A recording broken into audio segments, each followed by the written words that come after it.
Seems like a long time since Friday afternoon when the first protest started, and when it started, it was very large, it was very peaceful.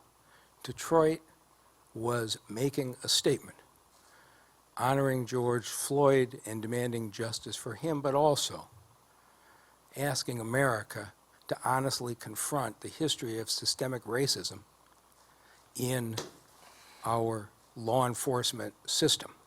I was so proud, and the chief was, we supported it. The Detroit police officers on Friday were passing out masks and hand sanitizers to the protesters. We believed that we shared the same values. But before too long in the day on Friday, we realized something was wrong.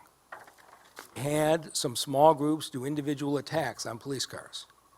They were groups that were not from Detroit, but it sent off warning signals. We have a lot of protests in this city.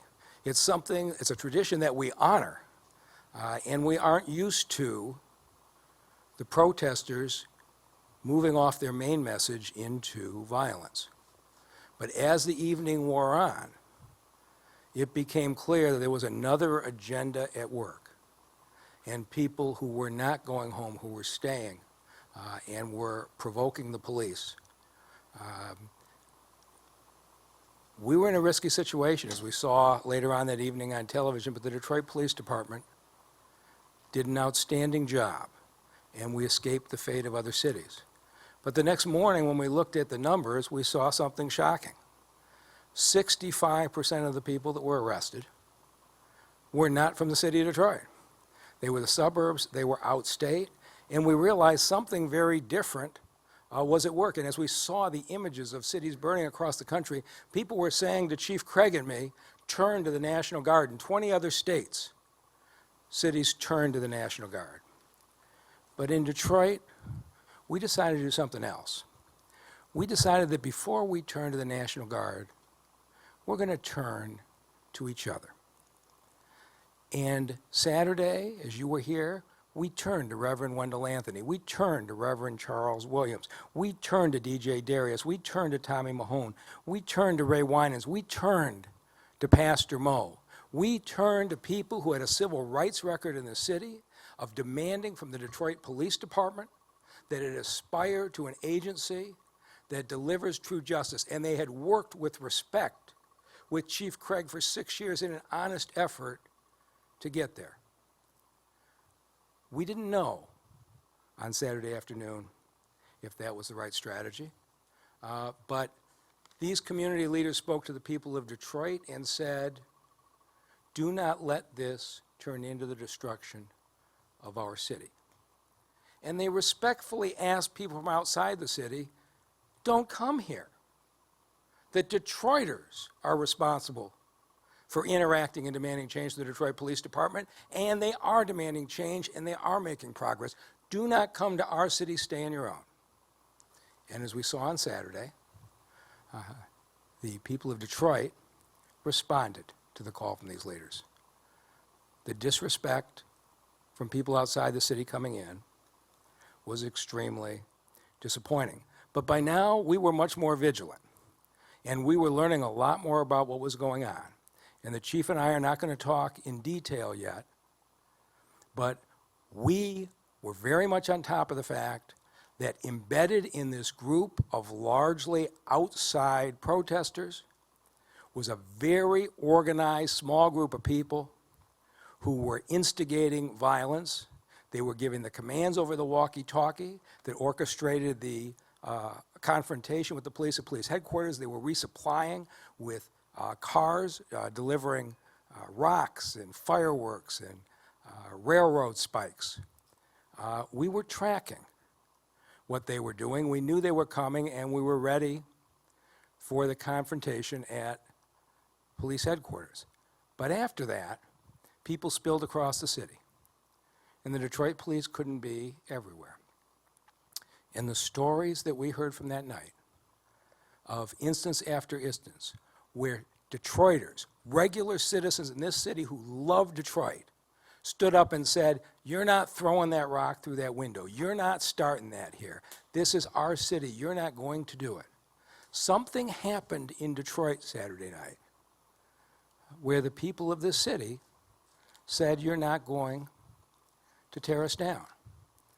And the next day, we saw 75% of the rest came outside the city, including Nashville, Tennessee, and Piqua, Ohio. But by now, we understood what these instigators were doing. And we understood their strategy of waiting until it was dark and trying to create destruction in the city as had been done in so many other places.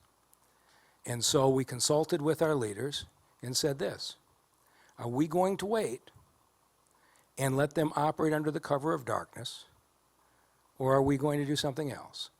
And so yesterday, we imposed a curfew at 8 o'clock, and we just made a decision that this was not going to be allowed to be executed the way they want. And there were some who thought we were not serious about this curfew. This curfew was essential to protecting our city. And so by the time the group reached police headquarters and the 8 o'clock curfew came, interestingly enough, it was a very small percentage of Detroiters in this group. In fact, we saw, and you're going to hear from, I'm sure, some of the folks here, young people in the city all over social media saying, this isn't about us. This isn't anybody we know. And even then, I want to say something about Deputy Chief Todd Bettison, who took the bullhorn and pleaded with people out of love to go home. And even in that tense moment, when the protesters took a knee in honor of George Floyd, I've never been so proud of a man in my life as I was when Todd Bettison took a knee with them. Deputy Chief Bettison in that moment spoke for me. He spoke for Chief Craig. He spoke for the Detroit Police Department. He spoke for the people of the city of Detroit, for the need for this country to deal with its history of racism in law enforcement. We share that value. What we don't share is the value that you get there by looting and fires and destruction. And so the Detroit police did a beautiful job in protecting our city. And for those who want to say that somehow it was a group that came in peace and the police provoked it, Chief Craig is going to show you it was a group that came armed with railroad spikes and fireworks concealed in boxes labeled as food. And the arrests were almost 80% last night of people outside the city. The people we arrested came from Macomb Township and Harrison Township and Clinton Township. They came from Port Huron and Ann Arbor. They came from Brentville, Tennessee. I don't even know where that is. And from Washington, D.C. Drove 1,000 hours to be here. We knew what they were up to. And the people of the city stood together. And if you look today,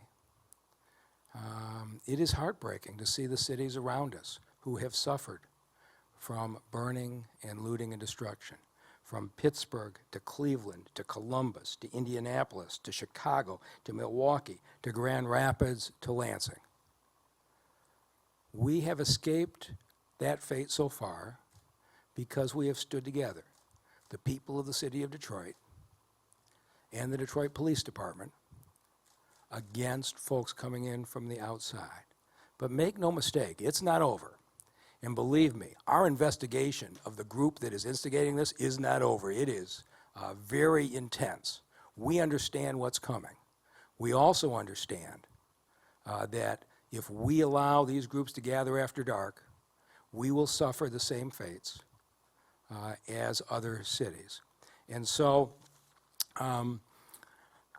I issued a new executive order today with one change. We are continuing the 8 o'clock curfew. It will be enforced just as vigorously. We are not going to let people attack our city under the cover of darkness. But I made one change, and that is for the business community. The order yesterday said that you could only go out after 8 to go home, to go to and from work, or for an emergency. We've added another exception today that you can be out after 8 to go directly to or from a commercial business for the purpose of buying goods and services. I wanted to say to the businesses of this town that we're going to support you. We want you to be able to stay open. There's no reason the businesses in this town can't stay open. And because of the extraordinary success of this city in fighting COVID-19, the governor is going to make an announcement later today, and I'm going to let her make that announcement, and we'll do a follow-up tomorrow. But we are going to be able to start opening up more and more businesses in this city very quickly. It is because of the way Detroit has watched out for each other with the social distancing and the masks. I sure hope what we haven't seen in the last few days doesn't cause a new spike. But we'll be talking tomorrow about how businesses open and how more people go back to work, which is what we should be talking about. And one last thing I want to say to the reporters in this community. I just so deeply admire what you did for the last 3 days. You brought the story firsthand. A lot of the narrative that people tried to peddle on social media, they couldn't peddle it because people saw with their own eyes what was going on. And to the free press and news reporters who were inadvertently caught up in this, they had a lot of courage to be on the other side of the police line with the protesters. But I apologize to you. And I today phoned Peter Badia, the publisher of the Free Press, and I phoned Gary Miles, the publisher of the Detroit News. And I apologize for them. We had a good conversation. And I had to say to them that the kind of media credential that you would show at a desk in the middle of the afternoon to get into a press conference is not the kind of media credential that a police officer in riot gear charging forward can stop and examine. And so we need to work together to make sure that the media has clear identification that our officers can recognize. And they were very supportive of that, and Alexis Wiley and Deputy Chief Bedison are going to resolve that today. But we do respect the heroism that you showed the last 3 days, and I want all the reporters to know that we are going to make adjustments so that there is every opportunity to keep you safe. This is not over. We get up every morning. There are protests today. If people protest peacefully, they're going to have our full support and protection. We agree with these protesters. But the man who has kept us safe, not just the last 3 days, but in his leadership in the last 6 years, demanding accountability from any officer who treated somebody inappropriately and who showed the respect of community leaders who disagreed with decisions and sat and listened. The result we had the last 3 days wasn't because of 3 days worth of preparation. It was because of 6 years of leadership, and I'll turn it over to Chief James Craig.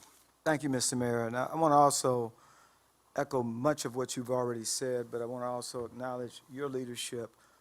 You know, when you talk about dealing with a crisis like this, we talked about COVID, and Detroit certainly was a national leader in the rapid drop in numbers, not by accident.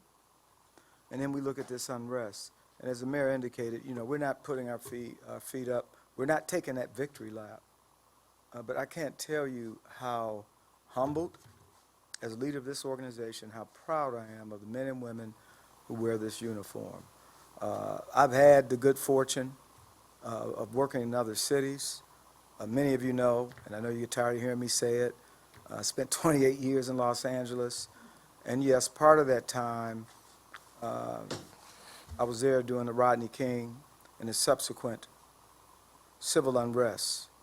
The thing I remember most, and as I began to look over the last several days at what was happening in other cities, and please don't take this as a criticism because it is not, I couldn't help to think about what happened in LA right after Rodney King.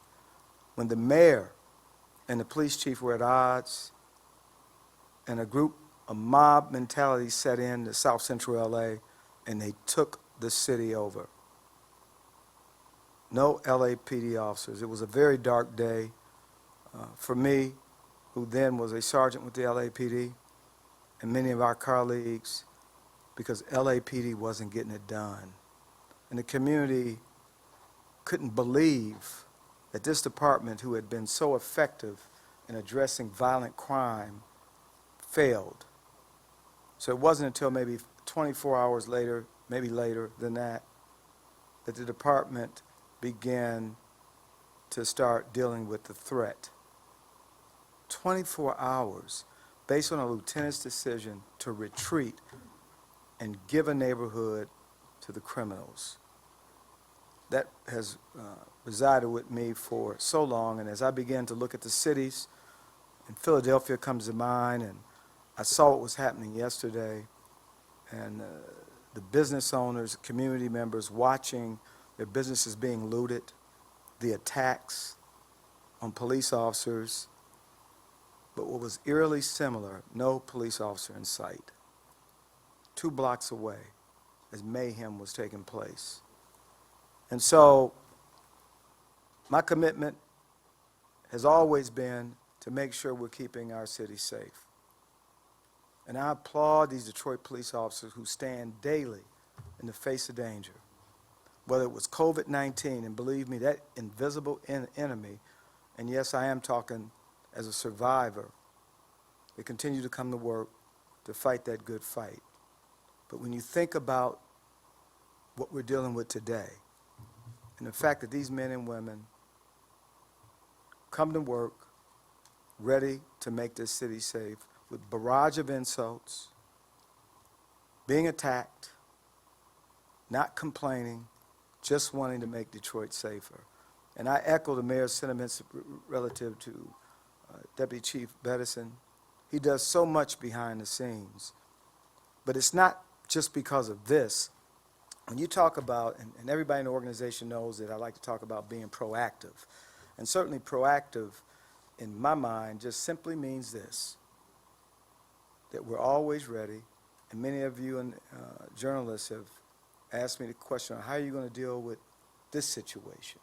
This just happened in Boston. How? It's always meaning that we're in a constant state of readiness. And one thing that Todd and I are very passionate about, and he's executed this with precision, is our work with the community. Not always those who have been our friend, but just working effectively with the community, sitting down at a table and having meaningful dialogue, because we all want the same thing. That's what really makes this city great. So Todd, like the mayor, I applaud you. Thank you for your leadership and your commitment to Detroit. I want to talk briefly, and I always say this, I always salute the men and women of the department, but I want to also again salute the men and women, the children of this city, to stand in unison. I remember when I left Detroit to go to that city out west, the one thing that I took with me that I never forget, the pride of being a Detroiter. Powerful. I never forgot it. And then going to L.A., it was just so different. People were from everywhere. It wasn't this unity, the unity you feel here in Detroit. So being a Detroiter, and for those who always hear me talk about L.A., I have always been a Detroiter, 28 years in L.A. I love this city, and I continue to love it to this day. As the mayor indicated, we made a number of arrests, and we have, some of it's estimation, but we know that 70% or more of those that we arrested are outside of the city of Detroit. Some reside in Metro Detroit area. In several cases over the last 2 days, we've made 2 arrests of residents who live in other states. As I've said in earlier interviews, we asked the question, why are you here? Why? There are protests going on all over America. But some of the places they've left, they're protesting. But you come to the city of Detroit. And I think the thing I applaud much about Detroiters, they don't welcome outsiders that come here to want to commit crime. It's not welcomed. They've made that loud and clear. And so when I think about the professional police department and I think about Detroiters, those 2 things are ingredients for continued success. And as the mayor indicated, We're not putting our feet up and saying and clapping and we're in that victory lap. Absolutely not. But I'm encouraged. I'm confident in this department, this city, we're going to get it done. So last night, 110 arrests, and most of them were for curfew violation. One of the arrests we made was a felonious assault on a police officer, and one person was carrying a concealed weapon. So what's interesting, what I have with me today is just an example of the weapons. I want to first talk about the felonious assault on the police officer. Imagine sitting in your police car. And I won't call it a protester because, as the mayor indicated, we embrace the anger, the law-abiding protesters.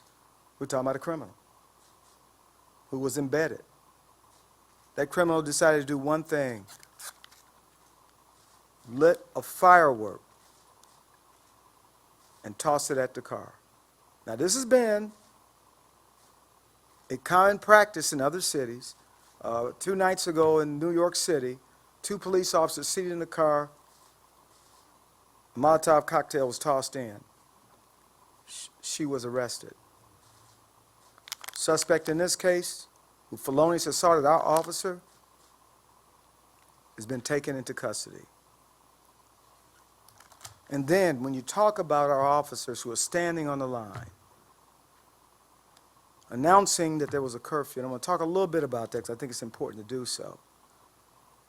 Several times during the course of this announcement about the curfew, these criminals, I'm not talking about protesters. You see, this is a protein bar box. But it's not the box, it's what's inside of it. Spikes, railroad spikes. Now, as you look at this, clearly, this can create, and an officer can be, this is for police officers, sustain significant injury if they're struck by this. These are some of the items that was hurled in the directions of police officers as they stayed on the line to keep our city safe. Railroad spikes, a criminal act. So I know the media may have the question. It came up the other day, and I just want to give you a brief timeline. So at 7:45, 15 minutes before the curfew, we announced that the curfew would take place in 15 minutes. Prepare to leave. And at 8 o'clock, the announcement was made that the curfew is in effect. A second announcement was made: the curfew is in effect. You must leave. As this was happening, these were being propelled.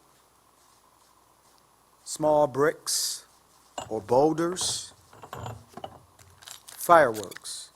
That was the response we got from the criminals present, not law-abiding protesters. Because when we announced, many decided it's time to leave. They refused. We were patient and patient. And then we announced that if you refuse to leave, we're going to deploy gas. Not once, but several times. 55 minutes later from that initial announcement, 55 minutes later, 7:45, that's when we deployed our first volley of gas, a second deployment, and then a third deployment.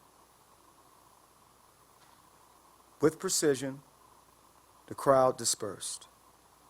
They went to another location not far away. They began to gather.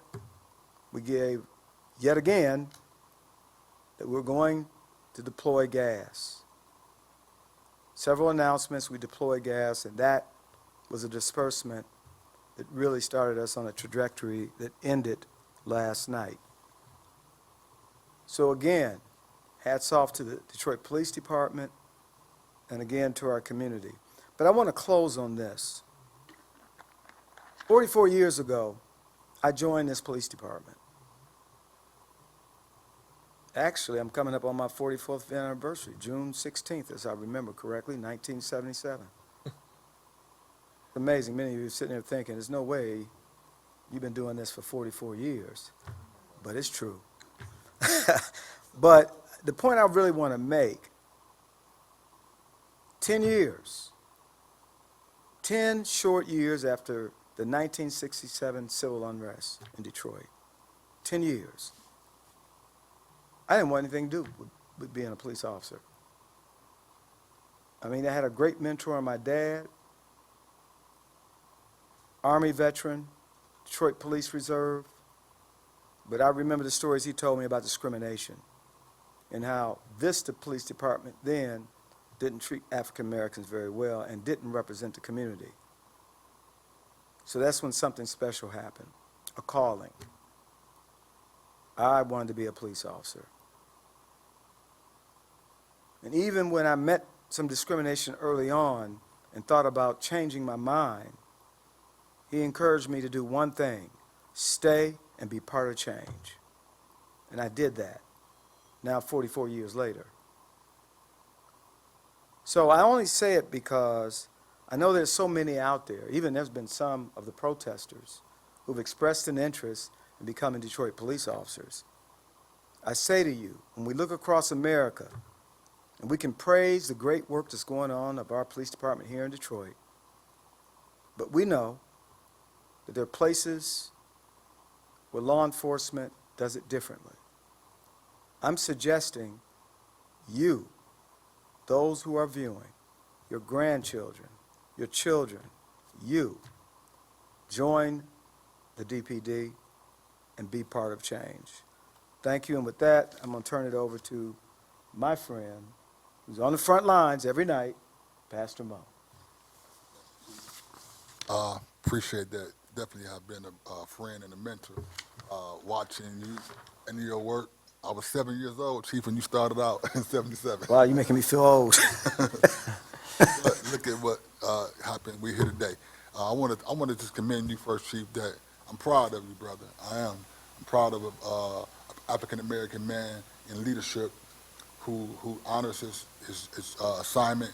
You honor your people, and you have a very difficult job to juggle.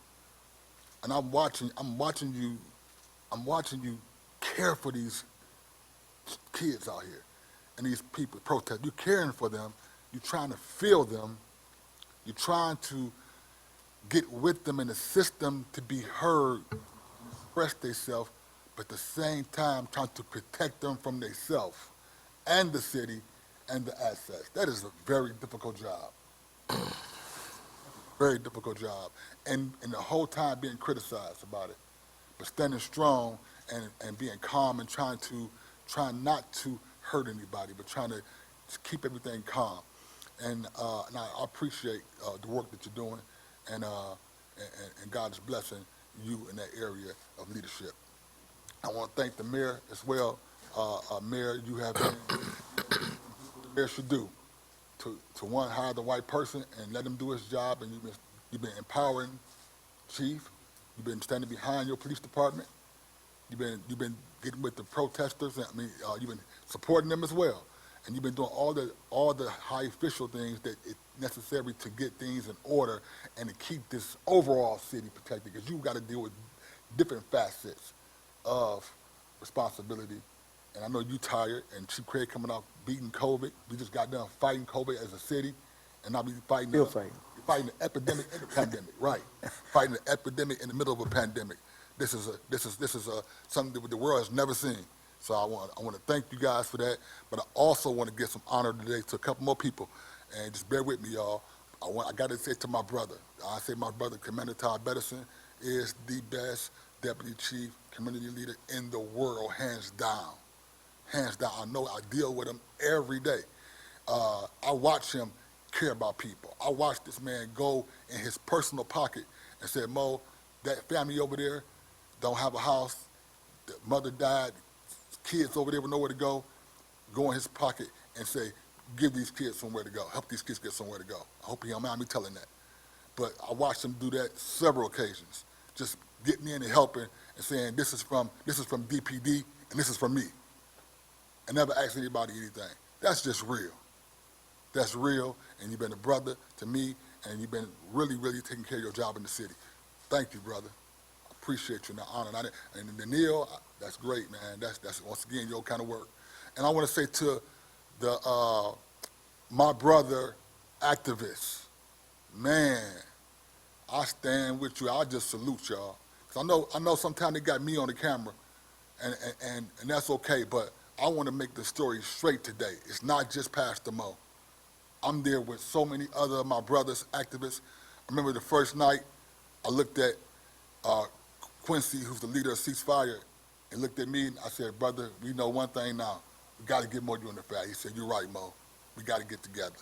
And him and I have been walking hand in hand through the whole thing, calling each other, chiming in where you at. We've been walking, me and him been walking hand in hand with this, and never did that before. So God is doing a unique thing with that. And I want to thank him and his team has been right there. I see what God is, I see the work in Detroit 300. You pull up, they always on the scene. You're going to see orange shirts, they're going to be covering the perimeter. The leader Ford don't talk. He's a man of action. Eric Ford is a man of action. Thank God for him. I want to thank God for Tafari Brent, who's a facilitator, who gets everybody together. And he's not even in his absence, he's always present. Negus Vu, People's Action, he's a man of action. I just want to make sure I want to miss anybody. Those who've been on the front line, Bishop Williams, a bishop who's a people person, who's real with the people.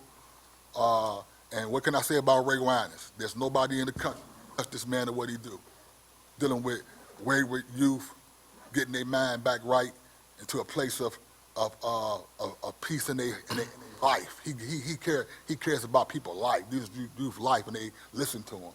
And then Wendell Anthony, who's a senior who has not hung up his boots, a senior who's in touch with right now. He go back to the dates way years ago, but still in touch. Hey, I'm Pastor Mo. How old were you when? I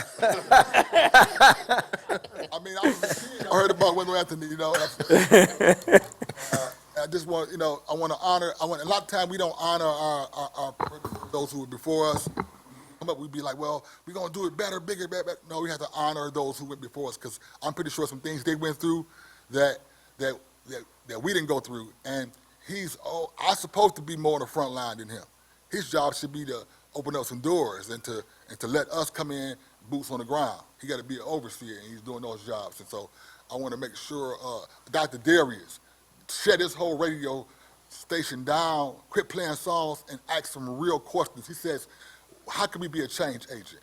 And he had those kids engaged. Those kids said, hey, we don't agree with the narrative of them people coming in this city, causing disruption. Detroit, we don't do that. He challenged them and asked them, what do y'all want? And they wanted some real change, had some real answers. It was just, I was amazed at the conversation he had and the touch he had all around Detroit. The youth came and engaged with him. Brother Malone and the car club, KD, car club, got the car guy, said, hey, don't get involved in no foolishness. We keep it real, keep it Detroit. We don't get involved in that. Shut the car clubs, and the car clubs are in unity with peaceful protests. They stand with the issue. Listen, we all stand with the issue. Every last one of us activists, we stand with the issues and the protests, but we do not stand with destruction and furthering the same thing we mad about, we protesting about. That's fake, right? So I want to say, I hope I didn't miss anybody, just all the activists, even in the reporter, like Channel 7.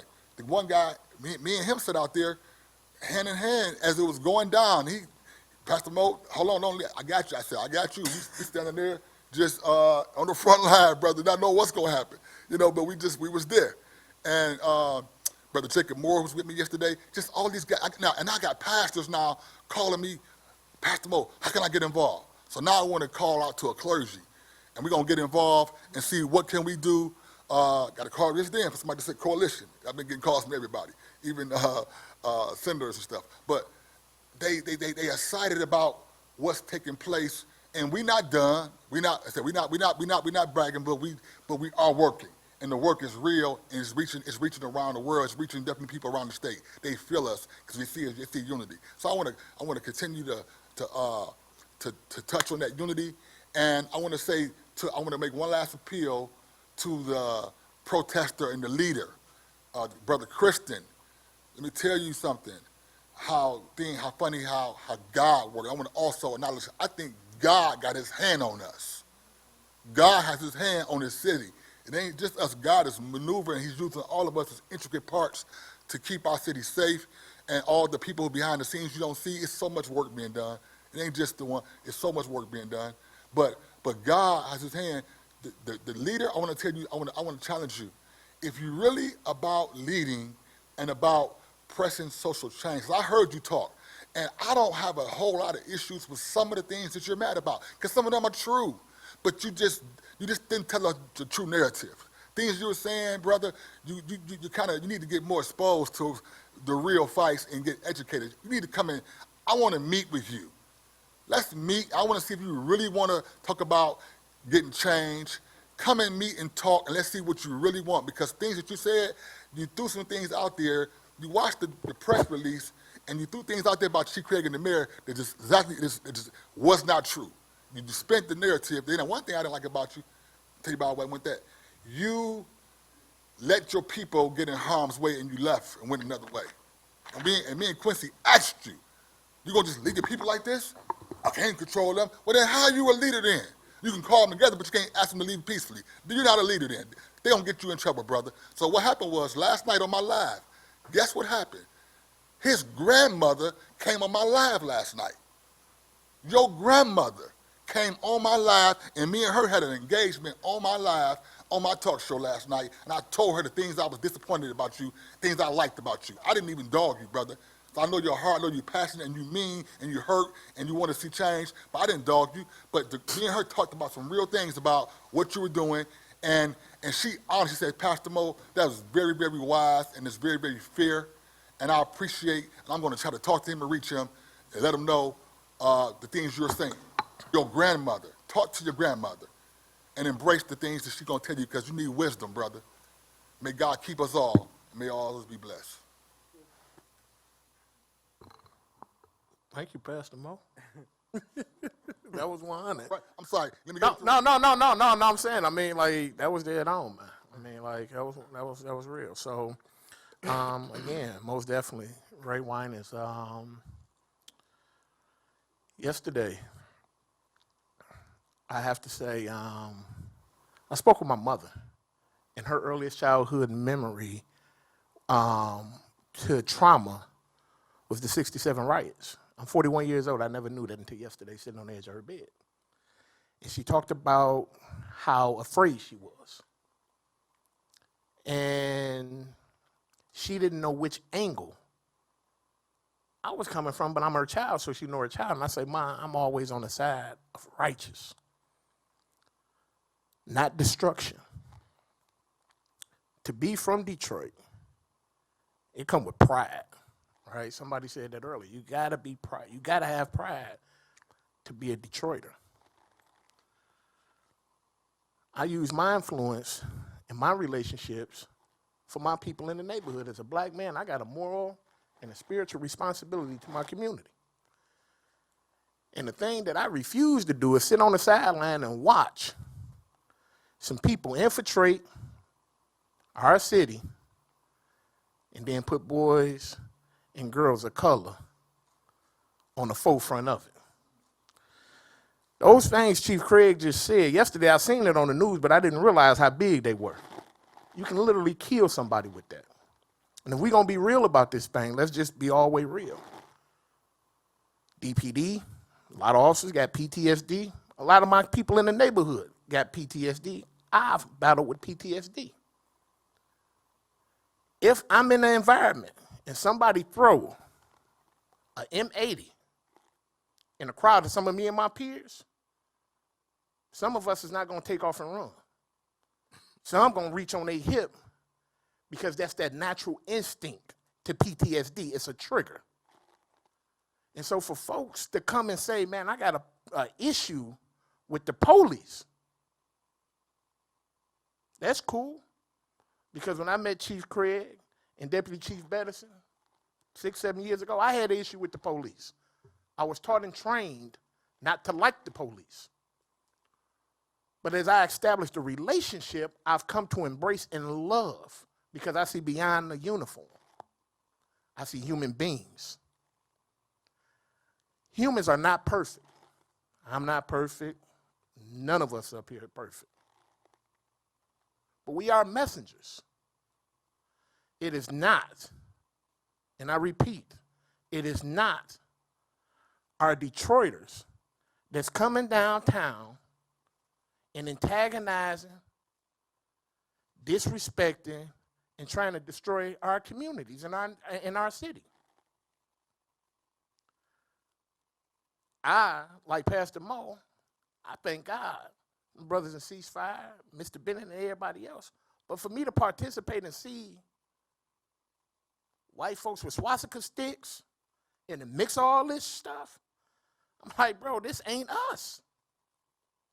For me to sit from 4 to 8 and look at a peaceful protest that I participated in with the brothers from Ceasefire, Pastor Moore, and all them, and it was peaceful. And it was real. People are tired of police brutality. I'm tired of it. To see it go from that to a whole different group of folks, it became scary. Anybody who got a brain, they know how to use it, I would think. You know when you're being set up. It was a setup. Outright setup. So what I did was I had another conversation with my mother, my wife, my daughter, my mentee Pierre, and some of my other mentees, boy 21. And I said, man, I didn't understand why I was frustrated and why I wanted to give up. Because I'm not a politician. I'm not a community activist. That ain't who Ray Winers is, right?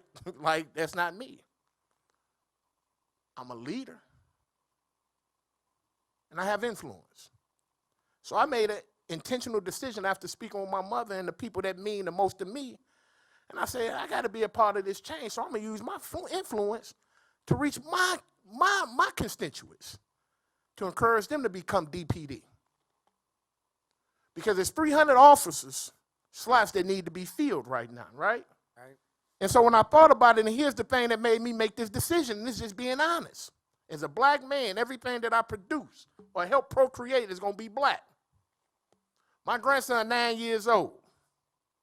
10 years from now, if my grandson got to have an encounter with an officer, I would rather for it to be somebody from the community. That way he stand a chance. And I'm not saying all officers are racist or none of this. Let me be very clear. That's not what I'm saying. But it has to be the police, people from the community, policing the community. That's what we all want in the city of Detroit. Everybody who I'm affiliated with, associated with, or respected by know, and we all say the same thing. It's time for us to police ourselves. Well, if we got to police ourselves, it's time for us to start recruiting and sending our young people through the police academy.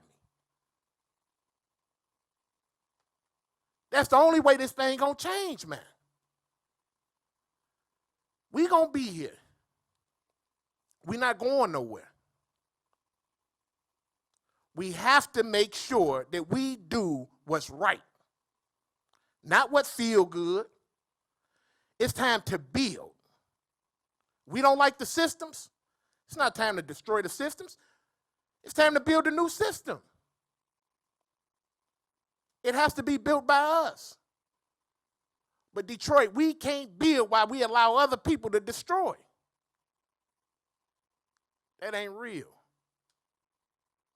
And here's one of the things that I really, and Bishop Harris, I thank you for it. A lot of them suburbanites didn't even know what the hell "what up" though meant. I said "what up" though, and they looking at me like I was retarded. Until I had to explain to them. That's how I know I wasn't in Detroit when I was out there with them protesters. Right? Or I can't even call them protesters because I was protesting. The ones that just was on that foolishness.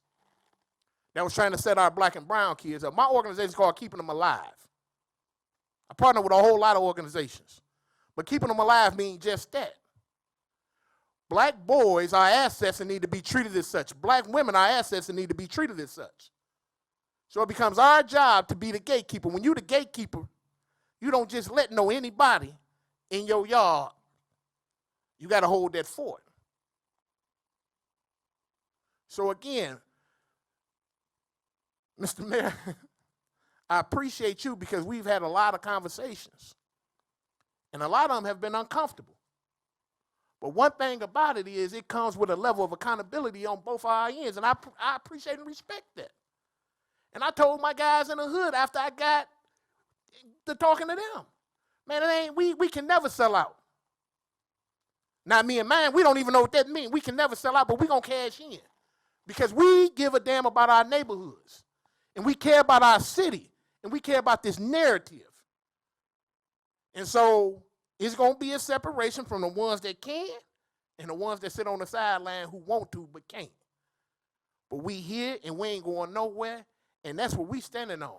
And so, P, as y'all say, if it's up there, it's stuck there, right? It's up there and it's stuck there, and that's what it is.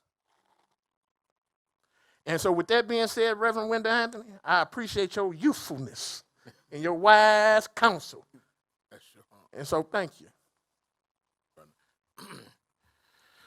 Well, as a senior activist up here, let me just say, first of all, to the mayor and to the chief,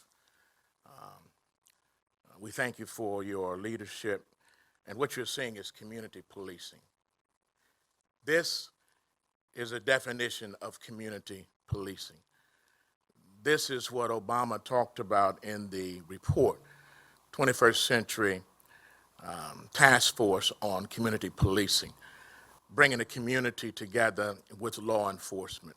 We do not have to be adversarial. We can be complementary. We can work together. We can be adversarial when it is necessary, but we can also be complementary when it's essential. And now it is essential.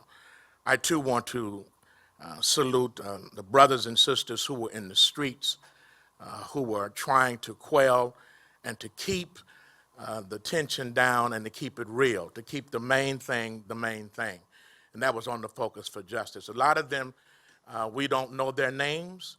I saw people on camera, young men and women who were being interviewed and who said that we're not down here for this. We're down here to protest against the injustice that was inflicted on George Floyd. And we want to make sure that we keep it there, and we're not going to be a part of that. There's a proverb that says you do not have to burn the house down to kill a mouse. We don't need to burn the house down to kill a mouse. You set it up so that he eventually kills himself, to the degree that you place barriers, you place situations within the house so that the mouse will not just do devastation within that situation. And so I want to salute the folk that are here who have helped that. I also want to indicate very clearly that we want people to exercise their First Amendment right. Mayor and Chief, I ain't been in the police station as much recently since I was arrested in Washington for protesting apartheid and trying to get more interns on the U.S. Supreme Court. That's when I spent most of my time in the joint or in jail or in police stations. But recently, for some reason, I've been coming down here to talk about what's going on out there. And I do want to say that it is important that we recognize that we have a moment here. The moment is that we can take this moment into something and make it really real. Earlier today, a reporter asked me, how can we begin the healing? How do we heal the city? First of all, healing is premature. You cannot heal while the wound has not been cleansed. The wound is still there. You have to have a tourniquet to stop the bleeding. Black folk are bleeding all over America. Put a tourniquet on it. Then you move to transfer it into another situation by virtue of developing a cure and treating it. Then you transform it with a plan of action that's going to make sure that the healing process works. Right now, the healing process is justice. Dr. King said it well. Peace is not the absence of conflict, it is the presence of justice. So when young people on the street, including in this young person, is saying no justice, no peace, that's what they mean. They mean that you cannot have peace until we have justice, until the other three rogue officers are brought to justice. There can be very little peace in terms of the issue until police officers who violate the law are seen to be prosecuted, to be brought up, and the charges stick. You're not going to have real justice. If we really want to resolve this kind of issue, we got to deal with the systematic, institutionalized racism and white supremacist situations that preclude our being here. It's not enough for us to have a moment in time where we get folk to go home and to stop it if we don't deal with the ramifications of what creates it in the first place. We all know, unnecessarily and tragically, and I hate to say it, but this is not going to be the last time we see this madness. I wish it were, but America is still America. Every city don't have this. Every city don't have a Duggan or a Craig or a Bedison or a Mo or Ryan or a 300. Everybody don't have that.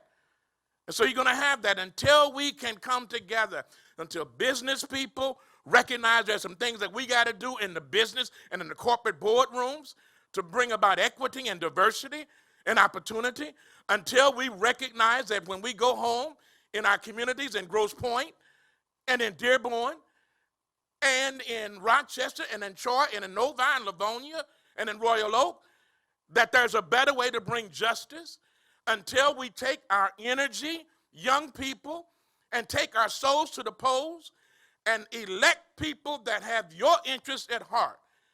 Prosecutors are elected. Judges are elected. Those of you who were arrested and got to go before a judge, they're elected, which means you need to take your souls to the polls and vote to make sure there are judges on the bench when it comes time for you to have a defense that have your interests and know something about the pain that you've experienced. If you don't do that, you're not taking it to the next level. Dr. King marched. They protested, but they had an end goal. What was the end goal? A voting rights bill, a civil rights bill, fair housing bill. There must be an end game. Just to be out here with the game and there's no end game, there's no result. If policy is not infected, if policy is not affected, if policy is not affected, then the whole piece is ineffective. It's about policy. It's about holding rogue police officers accountable. It's about putting people in office that you can hold accountable. You have a president that prior to us coming right here was on the phone with the governors of the nation, and he's calling them fools. He's calling them weak. He's calling them foolish.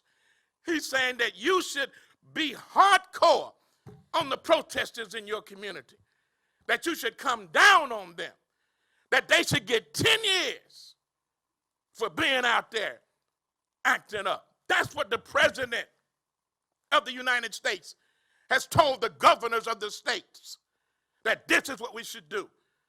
Looters should be shot. I want to send in the dogs. Send in vicious dogs, taking us back to the 60s and 50s with George Wallace and all those individuals who fought against everything that we have tried to build today. And so if you really want to make a change that's going to be effective, change the people that's making the change. Change the legislators who won't allocate money to cities for education and for opportunity, which you're going to need. So if you're not registering yourself to vote, if you're not taking your energy and your action to get organized, if you're just protesting to be protesting, you're defeating your own purpose.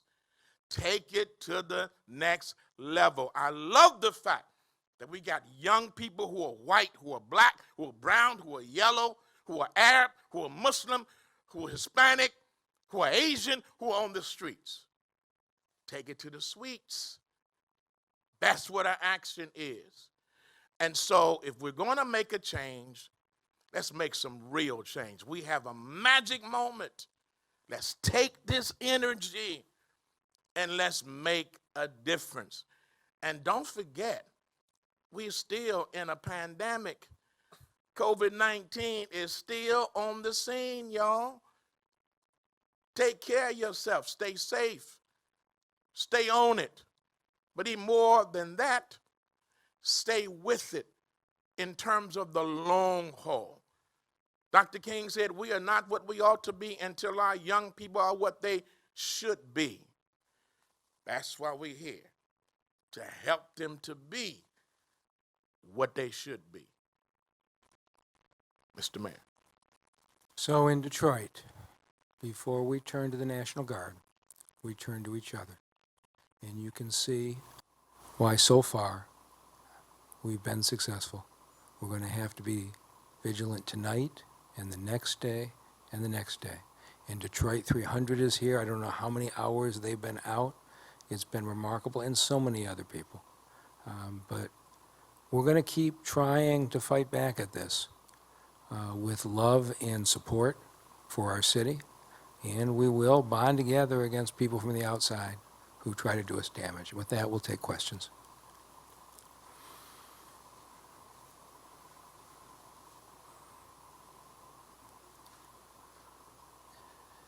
Good afternoon. ML Elrica, Detroit Free Press. Given the veteran leadership we have and people who know how to do this the right way, I've been hearing from people who feel like they want to go out and they want to say something and they want to be a part of something so that they can have their voice heard on some of the issues that the Reverend Anthony says we still need to address before we can get to the healing. Has there been any thought by anyone here or the city to put something together where you can say, if you have to be heard, if there's something you want to say, if you want to be counted, we will make it possible for you to do it in a way that's safe, where we don't have protein boxes with railway ties in them, and that you can express yourself without either being a victim or being a fool. You direct that to me? Whomever. I think there's plenty of ways to do that, ML. I think as we're sitting here having this press conference, there are meetings going on right now with many of the young activists who are in the street. I think Councilwoman Mayor Sheffield and others are having meetings with them talking about the way you handle protests, talking about how you need to be engaged. I know in the NAACP, we have Youth Corps, we have a youth division that addresses it. There are forums for that. I would hope that there should be some collective synergy and agreement nationwide where the same standards should be applicable in Detroit as they are in Minnesota, as they are in New York. By that I mean that we should not have a different set of standards that people have to appeal to in terms of the way police engage excessive force. There should be one standard. There should not be a chokehold allowed here and one not allowed there. There should be one standard. There should be an ability for us to have an opportunity to set up and to air our grievances if there are designated areas in communities where we know that if you have a grievance, this is where you can go. But people like to go to the institutions that they feel are creating the disturbances. I think one of the ways you negate some of that is by having a regular communication with the community, having a regular dialogue, having sessions in various parts of the community. I think that's one of the roles that we have with the Board of Police Commissioners. It's supposed to be reflective of the community that receive input.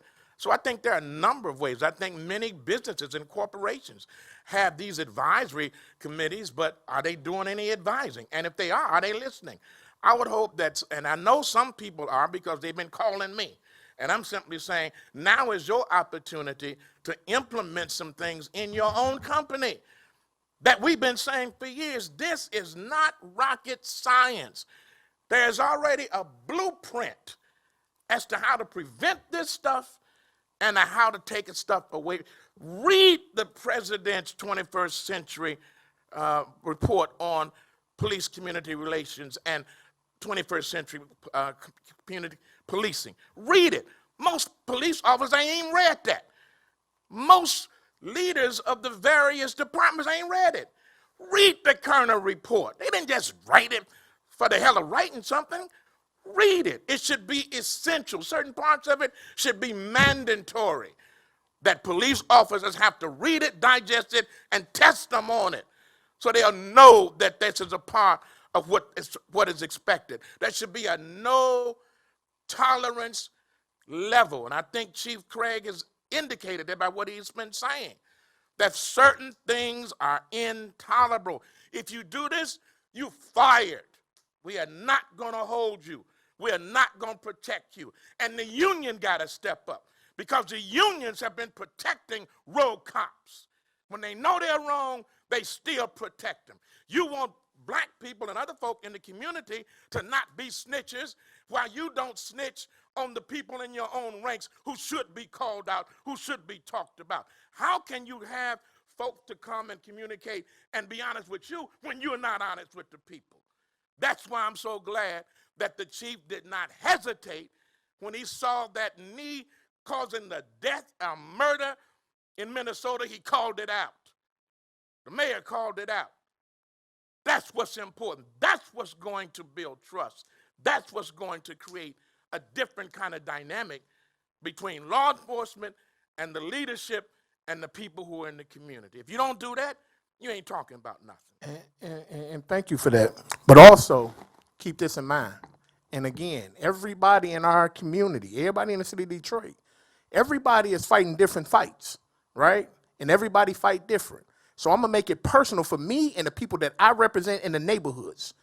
When Deputy Mayor, Mr. Conrad Mallett, was the CEO over at the hospital, and some of the folks that we was working with had an issue with law enforcement, you know what we was able to do? Pick up the phone, call DC Medicine, who got Chief Craig, who came over and met with 30 individuals to get the issues resolved. When guys in the neighborhood that we live in, I don't know where everybody stay at, but when guys in the neighborhood had an issue and they felt like they wasn't being heard, we was able to reach out to the mayor and have him come to the neighborhood to meet with these guys to get the issues resolved, right? And so we will continue to move the needle forward in that direction, but you got to understand this, and this is for everybody. The problem starts with leadership. If my organization fails, it is not my job to look at my staff as the problem, right? So when we come and we can bring 50 young people to 100 young people to a conversation with law enforcement whom at the time they do not like and don't want to have a conversation with, me as the leader have to let them know, regardless if you don't want to participate in this, you don't have to. But for the ones that do, we're going to do it peaceful and respectable because we're still human beings. Conversation and communication is a two-way streak. If you come at me yelling at me, I ain't heard a damn thing you said to me, man. And I'm going to be real with you. I'm a human being and I'm a man first. So if you come at me talking reckless, you're not talking to me no more. You're not trying to resolve an issue. So if you want issues resolved, you have to do it appropriately. And that's just treating people decent regardless of their skin color. If I seen a white man on that ground like George Floyd was, my response would be the same way it would be to a black boy. It's a moral compass. And so people have to understand, people are still human beings. And like Reverend Wendell Anthony said, folks are elected officials. You have to know what you want. Most people, and I'm not saying all, but a lot of people participate in stuff and don't even know what they participating in and don't even know what the ask is. Can I touch that for a minute? Just your question? Sure. Real quick. I'm going to be brief. I know I got people waiting. Right. Just to your question, I had said earlier that I did want to reach out to the leader, Tristan, and have a meeting, sit down to see what their demands are, because we don't know, they're not clear. And even even on my social media now, I'm seeing that I want to also acknowledge Joanna Underwood and Miko Williams, who were some of the people who helped organize that, and then they went over to Minnesota to help down there. But even Miko Williams, who has been, we have been head to head, and he's kind of, he's been difficult at times, but he's passionate, he cares. He has denounced any riot and looting in Detroit. They have said, no, we ain't coming to do that, and they were the ones who have organized that. So I think we got to maybe start there. When they get back, get with Miko Williams, Joanna Underwood, and the Tristan guy, and sit down and find out what do y'all really, what's your end game, what you really want. And then also the people, not just him, but the people at large, because some people there really have valid issues. And there's some things that America is being shook up and being made to wake up and stop hiding and placating the murder of innocent black people in America, and the mistreatment and the racial discrimination and the bigotry and the racism. We tired. I'm sick of it. So I have a duty to make sure that the people at large are safe and that the overall goal is protected. But it's time for change in America. That's why I'm shut up without. Okay, thank you. Chief, we've heard from some people who say that while they were complying with police orders, they were still taken into custody or may have been, in their mind, mistreated. Have you heard these reports? Is there any effort at this point to investigate those and make sure that as officers are redeployed, that there are lessons learned or things that can be done better? Well, absolutely. Anytime there's a citizen complaint, it was brought up earlier about the issue concerning the shoving. Well, another interview I did earlier about the shoving incident of a protester. We quickly and immediately opened an investigation, and so we take all allegations of misconduct seriously. We just do. It was another part of your question that.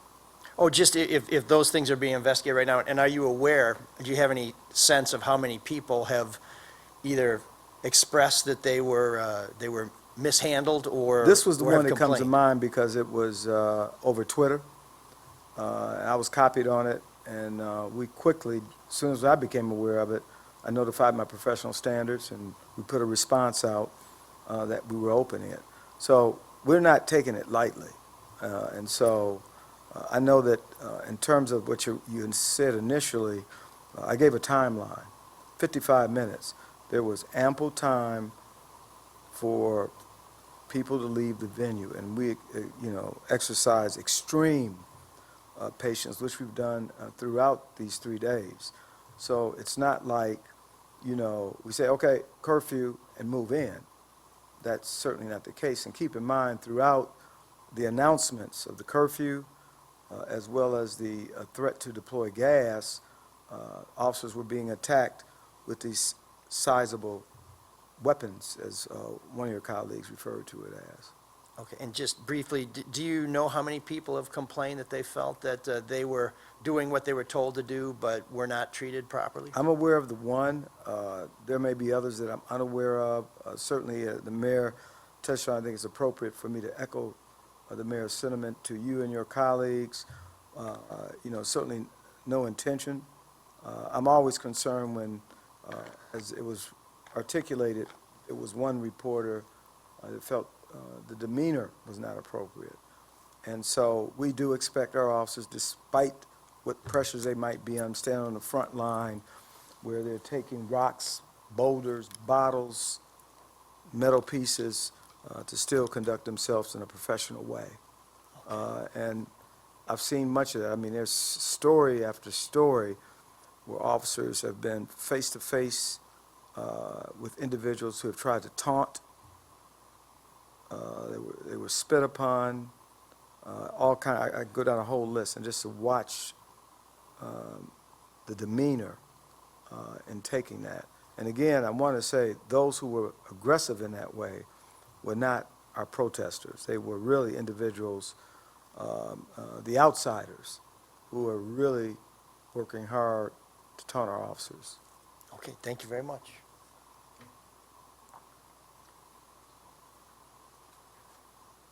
Good afternoon, Jim Kurtzner from Channel 7. Good to see you all again. Chief, to what extent can you discuss these outsiders? You say 65 to 70% of them are outsiders. The mayor mentioned they were coordinated and organized, talking on radios, two-way radios. Are you finding out, are they part of any specific group? Are they based somewhere? Are they working in other cities beyond Detroit? I don't want you to reveal all of your intelligence that you're gathering, but, you know, Metro Detroit is watching this, and Understand. can you shine a little bit more light on who these people are? Well, let me first start, I think I said it in my remarks, criminals. Criminals. I won't attach some association. We're going to treat it at this point as individuals who are engaging in criminal activity. I mean, there's a lot of speculation, and certainly we are working very closely with our federal partners. And as the mayor indicated, planned, coordinated. And when you talk about two-way radios, using to communicate with one another, and so very coordinated. And so we're going to continue to conduct our investigation, and at the appropriate time as things, because we're not the only city facing similar concerns. This is why I pay so close attention to what's going on in other cities, because sometimes it's a preview of things that may come. And so that is why I'm so intentional on knowing what's going on. And by your numbers, you had 110 arrests last night, 80 Saturday night, several on Friday night. You mentioned one felony assault. Are the rest of them smaller ones charges, last night were- misdemeanors, disorderly conduct? How could you describe those? The bulk are disorderly from the two prior nights. Last night, the bulk was, of course, the curfew violations, and then there was the one with two felonies. Again, the attack with the fireworks, and then the carrying of a concealed weapon. Was it just one person who had those materials? The spikes and the fireworks? Oh, that's the one I'm showing you today. This is not just one. I mean, many had it. I mean, we know definitively that there are individuals that are coming into the protest venue with carts of boulders, spikes, fireworks. They deployed fireworks significantly on the prior night as they did last night.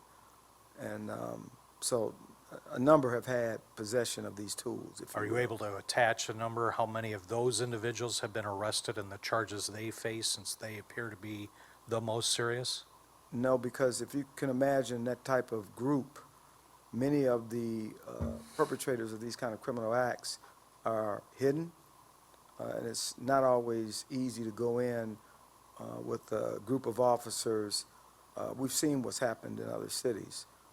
So there's a tactical response to it, but again, we've made in over 100 arrests, and many of them came from that group, but not for deploying projectiles.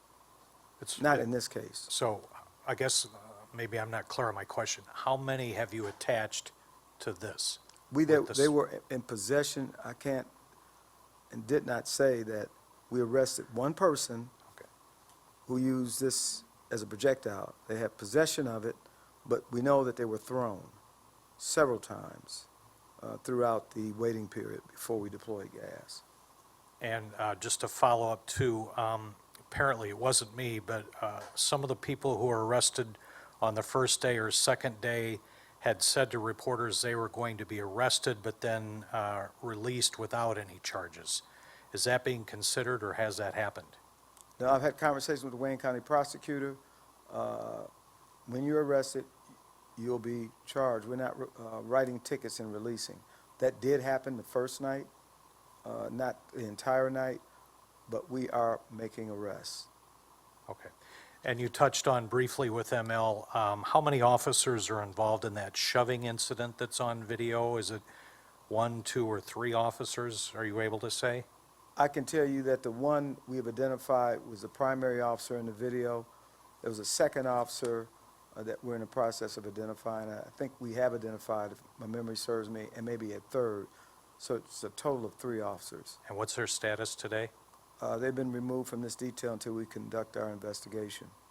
Now, keep in mind, I want to say this, that it warrants a thorough investigation, and we don't know what led up to it. We don't know yet if there was an appropriate policy followed. Whenever an officer uses force, you have to notify your supervisor. So there are a number of things that we're looking at. And again, what we don't know, we see what the video depicts, but what happened before the video. And as you know, our officers wear body-worn cameras, so we're also reviewing footage on those cameras. So I guess the bottom line, we take it seriously. It's not being tossed aside because we're dealing in a situation where there's violence, but we expect our officers to maintain a high level of professionalism. Last question I have, sir, the shooting Friday night, you put pictures out over the weekend of the suspect you're seeking. That was a shooting into a car, not into the crowd. Is that correct? And was what is not. the status of that? As I indicated, we don't believe that incident was part of a protest that was separate. We did put the grainy photographs out. We're still asking for the public's help. So that's a case that we're still actively working. And there were two others in the car. Yes. Are they helpful in terms of, have they indicated that? We are conducting a thorough investigation. And as soon as we get more information, we'll be the first to let you know. Thank you, sir.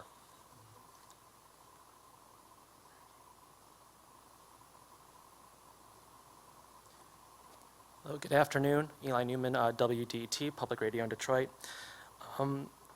Chief, concerning Deputy Chief Bettison, I was there when he did take that knee, and heard a lot of protesters saying how important it was to see a police officer do something like that. And in recent days, we've seen people like Sheriff Chris Swanson from Genesee County, Chief Renee Hall in Dallas, appear in social media videos, meeting with protesters face-to-face. It's been a long weekend, and I'm not aware, but have you had that kind of face-to-face interaction with protesters on the scene? I have had minimal. I have had contact. And again, as I indicated earlier, it's not this single occurrence. This is something that I do on a regular basis. I meet with members from our community, whether it's individuals who are involved in drifting, as you know, some of the car folks are here. So I'm never opposed to that. What I will not do, if people are actively involved in criminal activity, I will not meet with them when they're attacking police officers. I'm just not going to negotiate with people who commit criminal activity. Now, past that, once you know that matter is adjudicated, I'm certainly highly supportive of individuals, returning citizens. I'm very much involved. I understand people make mistakes.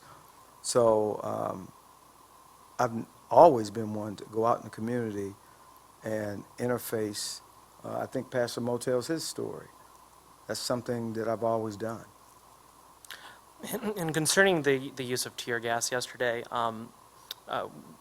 we've talked a lot about the fireworks and the railroad spikes, but had any of that stuff been used prior to yesterday's use of the tear gas, or did we kind of see that more as a response to the actual deployment? I don't know if I'm following you quite, but the spikes were used the day prior. Actually, every day that the protests turned violent by this small group of individuals, there were projectiles used. On the first night, as you know, one of our members was injured as a result of a projectile. He was hit with a small boulder and sustained a concussion. He is still off work. Another officer during the protest was injured in his shoulder, and we had an officer who was injured during the protest yesterday, a knee injury where it's going to require surgery.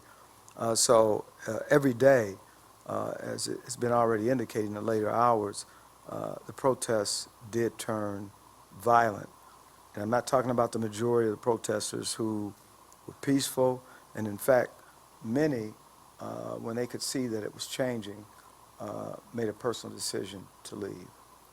Sure. And Mr. Mayor, concerning the number of people who have been arrested that reside outside of the city, considering that Detroit is a regional hub and a number of people do live, work in this city, or maybe are students and live in the city and haven't made that, ID change yet.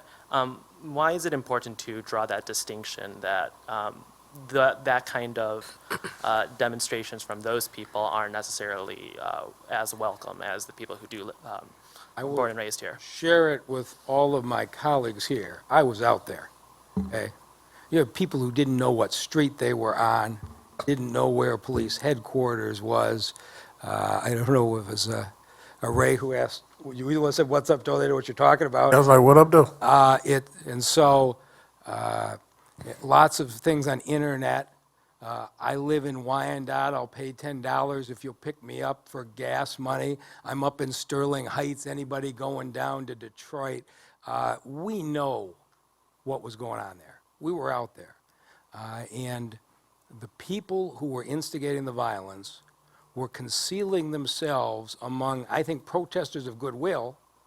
But I don't know how many times the African-American leaders of this community can say in a respectful way to those in the suburbs, you are doing enormous damage, both health-wise and potentially safety-wise, coming to the city. Please stay in your own place, and have them ignore it. I think there's a lot of, we heard it expressed over and over and over with Detroiters saying to people, we don't do that here. And I really think that was the key to why we are in a different place than many other cities. I would And I I would think the also only thing say, I- if I could say something on, if I could just say something on that. First of all, we did not begin the inference of distinction in terms of where people live and where they come from. We welcome everybody to come to the city. I mean, all activists who want to act like activists act responsibly. Unfortunately, there's a stereotype, however, and I'm glad that you raised that issue, because so often we hear that, well, those people must be from Detroit. And nobody has raised that issue, that they must be from Detroit, because only Detroiters would act like that out here, which we know is BS, bad stuff. Which, that means bad stuff, not the other thing.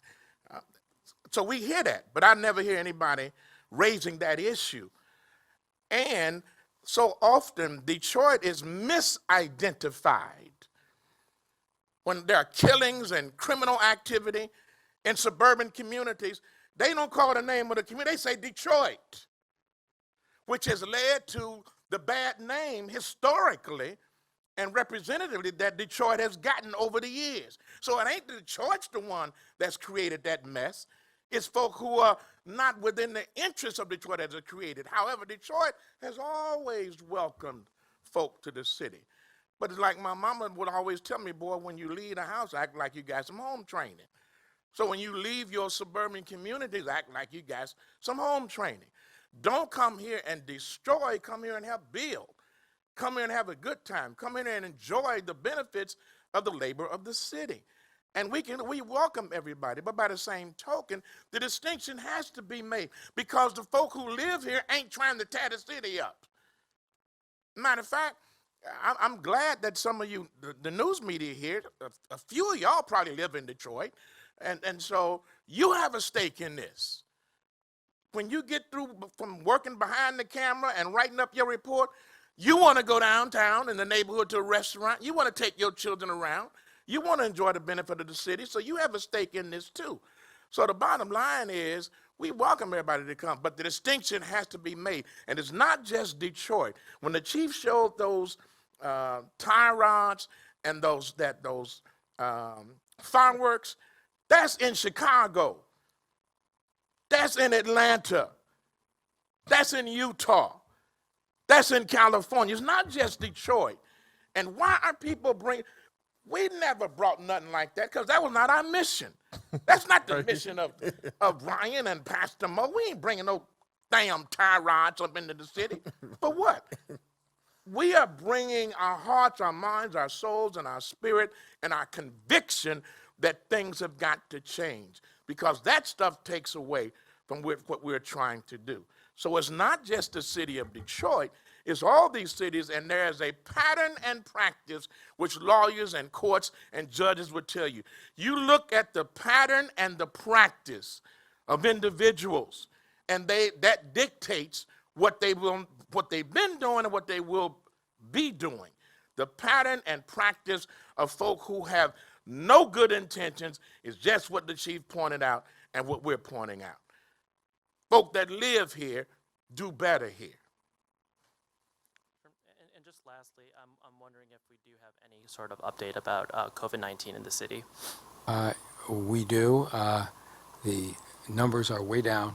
We can release the results, but the last 3 or 4 days have continued to be outstanding. I think by now the governor has announced that we are in phase 4. Detroit has led that with our testing and our reduction, and it's going to mean more openings of businesses. And I know you're all going to get to that in a second.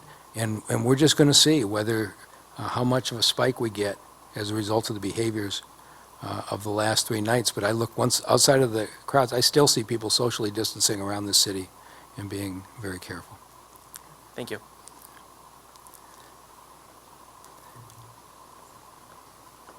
Hello, it's Christine with the Detroit News. I had a couple things. Some of it got addressed already. Like Mayor, I know you were just addressing what the governor has decided today, and I was going to ask you if you think Detroit is ready for that. And it seems like you Governor did. Governor and I have been talking about this. The infection rate in Detroit is now lower, as we've been talking about at these conferences from our testing, than the infection rate in the suburbs.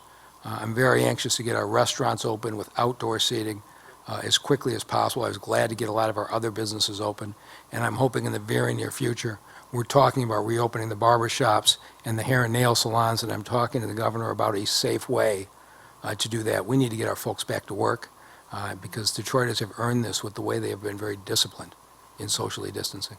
Okay. And Chief, you laid out, a lot of the processes yesterday, with warnings before the gas was used. I've also heard from people about, rubber bullets being used to disperse the crowd, some people feeling that they were just standing there and here it came. Can you speak about that aspect of, this effort to get things to die down and how that was deployed? Yeah, the rubber bullets, non-lethal munitions, operate in the same way as a taser, like deploying gas here, all non-lethal efforts. When you have someone throwing, an example, this railroad spike, one could easily say that's a deadly force incident. But the problem is, when you're talking about large numbers of people and this is thrown, you don't know where it's coming from. So an officer can't use deadly force without the possibility of not acquiring a target. So that's not an option.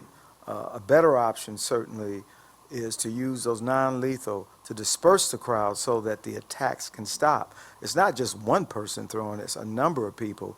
And so the officers, and that's the reason why they deploy shields when they're standing on the lines to protect themselves from different objects. But as you can see the size of this, it can create a lot of damage. It's a deadly weapon if used in a certain way.